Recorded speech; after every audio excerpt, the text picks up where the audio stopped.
हमारी यूनिट है general characteristics of microbes. ठीक है, उसके अंदर सबसे पहले हमारा आता है structure and classification of microbes. तो सबसे पहले देख लेते हैं माइक्रोब्स या माइक्रो ऑर्गेनिजम्स होते क्या हैं। ठीक है, तो देखिए, living creatures that are microscopical in size and relatively simple, often unicellular in structure, may be known as microorganisms। मतलब क्या है, लिविंग जो क्रिएचर्स हैं वो लिविंग हैं यानी कि सजीव हैं, साइज में माइक्रोस्कोपिकल हैं, मतलब उन्हें नेक्ड आई से नहीं देखा जा सकता, उन्हें देखने के लिए माइक्रोस्कोप की नीड होती है। ठीक है, साइज की बात करें तो माइक्रोस्कोपिकल है और लिविंग क्रिएचर्स हैं। ठीक है, सिंपल होते हैं और बात की जाए तो इनकी स्ट्रक्चर की ये यूनिसेलुलर होते हैं, ज़्यादातर यूनिसेलुलर ही होते हैं माइक्रो ऑर्गेनिजम्स। ठीक है,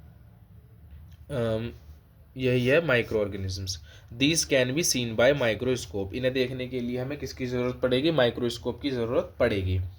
अब आगे बात कर लेते हैं हम क्लासिफिकेशन की। ठीक है, तो माइक्रोब्स की क्लासिफिकेशन की बात की जाए तो किसके बेसिस पे इन्हें क्लासिफाइड किया गया है, उनका सेलुलर कंपोजिशन कैसा है, उनका साइज़ क्या है, उनका न्यूक्लियर स्ट्रक्चर कैसा है।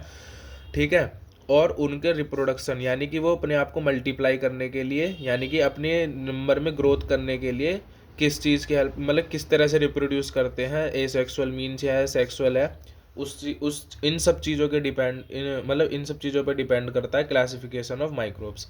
तो इनको कैसे कैसे क्लासिफाइड किया गया है, algae, protozoa, fungi, moulds, viruses, bacteria, east, ये सब क्या है, और भी बहुत सारे माइक्रोब्स होते हैं, लेकिन ये मेन है जो आपको पढ़ने हैं। ठीक है, तो ये हो गया क्लासिफिकेशन ऑफ माइक्रोब्स। तो सबसे पहले हम बात कर लेते हैं एल्गे की, कि एल्गी क्या होते हैं। ठीक है, एल्गी क्या होते हैं, these are unicellular as well as multicellular green plants like organisms and require sunlight for growth. ठीक है, ये प्लांट्स की तरह होते हैं। आपने एल्गी तो यूजुअली देखी ही होगी।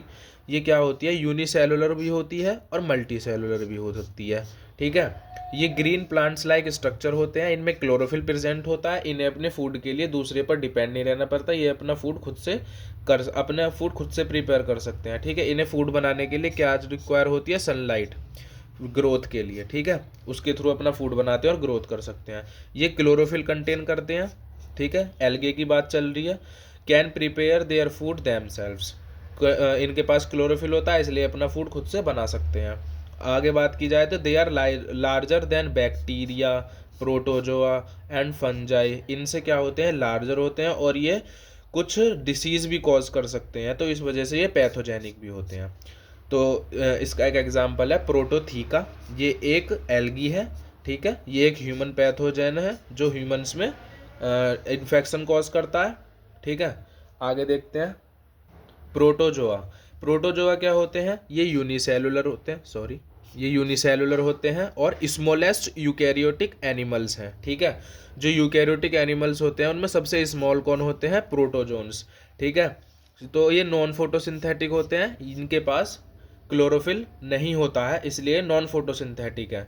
There protoplasm clearly differentiated into nucleus and cytoplasm. जो इनका प्रोटोप्लाज्म होता है उसे देखने पर जब माइक्रोस्कोप के से उसे देखा जाता है तो उससे हमें उसमें न्यूक्लियस और साइटोप्लाज्म एकदम सही से विजिबल हो जाते हैं। ठीक है, दे multiply by binary fission. Reproduction की बात की जाए तो बाइनरी फिजन या मल्टीपल फिजन और सेक्सुअल मीन्स के थ्रू भी ये क्या करते हैं, रिप्रोड्यूस करते हैं। इसका एग्जाम्पल है अमीबा। ठीक है, इन सबको डिटेल में भी पढ़ना है लेकिन अभी हमारे लिए इतना काफ़ी है, इतना इनफ है। नोट्स की बात करें तो आपको डिस्क्रिप्शन बॉक्स में ये हैंड रिटन नोट्स प्रोवाइड किए गए हैं, आप वहाँ से इनको मतलब डाउनलोड कर सकते हैं, PDF मिल जाएगी वहाँ पे। अब बात करते हैं फंजाई की। तो फंजाई क्या होते हैं, नॉन फोटोसिंथेटिक होते हैं फंजाई भी। ठीक है, मल्टी सेलुलर होते हैं बट ये, ठीक है, और यूकैरियोटिक माइक्रोब्स हैं ही। ठीक है, यूकैरियोटिक कौन होते हैं और प्रोकैरियोटिक कौन होते हैं उसके ऊपर हमारी एक वीडियो है, उसे आप देख सकते हैं, उसकी भी लिंक डिस्क्रिप्शन बॉक्स में दे देंगे। ठीक है, the cell wall is made up of chitin which is relatively rigid. Cell wall कैसी होती है, रिजिड होती है क्योंकि वो काइटिन से बनी होती है। क्या, सेल वॉल किनकी, फंजाई की। आगे बात करें तो दे आर सेप्रोफाइटिक और पैरासाइटिक। सेप्रोफाइटिक होते हैं, सेप्रोफाइटिक का मतलब क्या होता है कि ये डेड डेड या डिकेड मैटर जो होते हैं, मतलब कि जो डेड मैटर है, कोई मर चुका है जीव, उसकी बॉडी पर ये डिपेंड होते हैं फूड के लिए। पैरासिटिक मतलब कि किसी दूसरे पर अपने फूड के लिए डिपेंड होते हैं। दे multiply by asexual and sexual means, ठीक है, सेक्सुअली भी और एसेक्सुअली भी ये मल्टीप्लाई कर सकते हैं। आगे क्या है, certain types of fungi are pathogenic. कुछ इसके टाइप्स पैथोजेनिक होते हैं, पैथोजेन यानी कि जो डिसीज कॉज करने वाले माइक्रो ऑर्गेनिजम्स होते हैं उनको पैथोजेंस बोलते हैं। एंड कॉज इन्फेक्शंस, और क्या कॉज करते हैं, इन्फेक्शन कॉज करते हैं, इनको क्या बोलते हैं, माइकोसिस, ठीक है, क्लियर है। आगे देखते हैं, आगे है मोल्ड्स। मोल्ड्स क्या होते हैं, ठीक है, मोल्ड्स क्या है, मोल्ड्स मल्टी सेलुलर यूकैरियोट्स हैं, ठीक है, ये मल्टी सेलुलर होते हैं।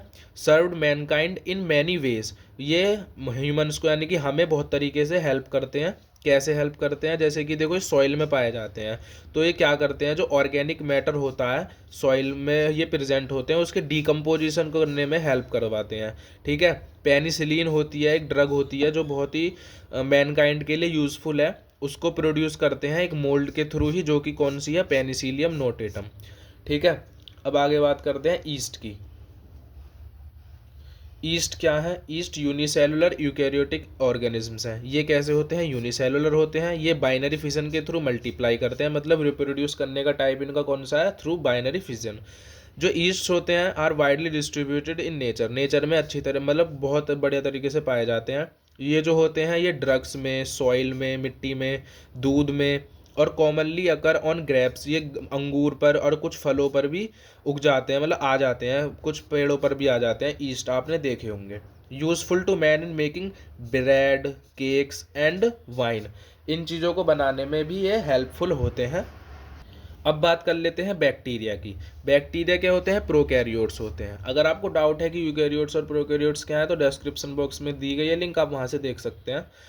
दे आर जनरली यूनिसेलुलर, ये कैसे होते हैं, यूनिसेलुलर होते हैं, बट द सेल्स में grow attached to one another in clusters, chains, rod, filaments. क्या होते हैं ये, यूनिसेलुलर तो होते हैं माइक्रो ऑर्गेनिजम्स जैसे कि बैक्टीरिया हो गए, लेकिन ये क्लस्टर फॉर्म कर लेते हैं, मतलब एक दूसरे से अटैच होते हैं, और चेन्स में या रॉड में या फिलामेंट्स में बहुत सारे टाइप्स होते हैं इनके, उस तरीके से ये एक दूसरे ग्रो कर करके बना लेते हैं, और कभी कभी तो ये नेक्ड आइज से भी विजिबल हो जाते हैं, लेकिन होते यूनिसेलुलर है, बट वो एक दूसरे से अटैच होकर बना लेते हैं। दे लैक ट्रू न्यूक्लियस, इनमें जो न्यूक्लियस है वो ट्रू नहीं है, मतलब इनमें न्यूक्लियस नहीं होता, जो न्यूक्लियस के अंदर मटेरियल होता है, न्यूक्लियर मटेरियल, वो इसमें ऐसे ही फ्री होता है।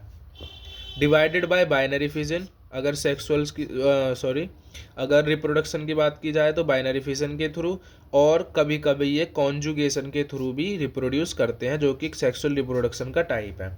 Most of the bacteria are harmless to man, मतलब कि हमें इंसानों को हार्मलेस हैं बहुत सारे बैक्टीरिया जो हमको कोई नुकसान नहीं पहुंचाते, जैसे दही में भी बैक्टीरिया होता है और भी बहुत सारी चीज़ें होती हैं बैक्टीरिया वाली जो हमें हार्मलेस हैं, हमारे लिए हार्मलेस है, हमें कोई नुकसान नहीं पहुंचाती। लेकिन कुछ ऐसे होते हैं जो डिसीज़ कॉज करते हैं, पैथोजेनिक होते हैं, जैसे कि निमोनिया बैक्टीरिया कॉज करता है, ट्यूबरक्लोसिस बैक्टीरिया कॉज करता है, सिफिलिस कॉज करते हैं बैक्टीरिया, तो ये क्या होते हैं, हमारे लिए हार्मलेस होते हैं। अब बात कर लेते हैं वायरसेस की। वायरस क्या होते हैं, ठीक है, ये भी माइक्रोब्स होते हैं।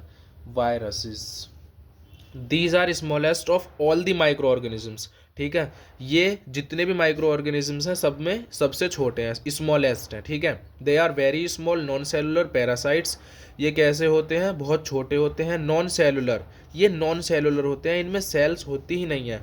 पैरासाइट होते हैं मतलब कि किसी दूसरे पर डिपेंड होते हैं अपने आपको पोषण अपने न्यूट्रिशन के लिए, पैरासाइट्स हैं, ठीक है। पैथोजन्स होते हैं ये, क्योंकि ये डिसीज़ कॉज करते हैं बहुत सारी। किसके पैथोजन हो सकते हैं, प्लांट्स के, एनिमल्स के, और बैक्टीरिया तक के भी, और जो प्रोटिस्ट्स होते हैं ये उनके लिए भी पैथोजन्स हैं। कौन, वायरसेस, ठीक है। They derive their structures from hosts body, ये होस्ट की बॉडी में जाने के बाद अपनी स्ट्रक्चर ड्राइव करते हैं, मतलब कि बाद में ये लिविंग होते हैं, क्योंकि ये नॉन लिविंग की तरह रहते हैं जब तक ये होस्ट की बॉडी से बाहर रहते हैं, बट ये अपनी स्ट्रक्चर ड्राइव कर लेते हैं जब ये किसी होस्ट की बॉडी में एंटर कर जाते हैं। दे हैव ओनली आरएनए और डीएनए, इनके पास सिर्फ आरएनए या डीएनए हो सकता है जेनेटिक मटेरियल, लेकिन दोनों नहीं हो सकते, ठीक है। जैसे इंसानों में आरएनए और डीएनए दोनों होता है, लेकिन इनमें सिर्फ या तो आरएनए मिलेगा या इनमें डीएनए मिलेगा।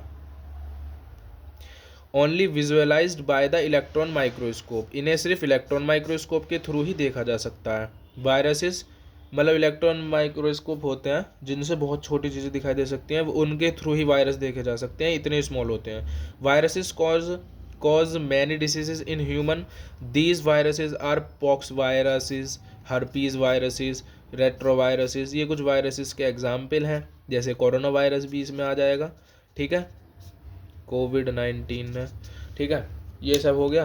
तो यही है आपके माइक्रो ऑर्गेनिजम्स और उनका क्लासिफिकेशन।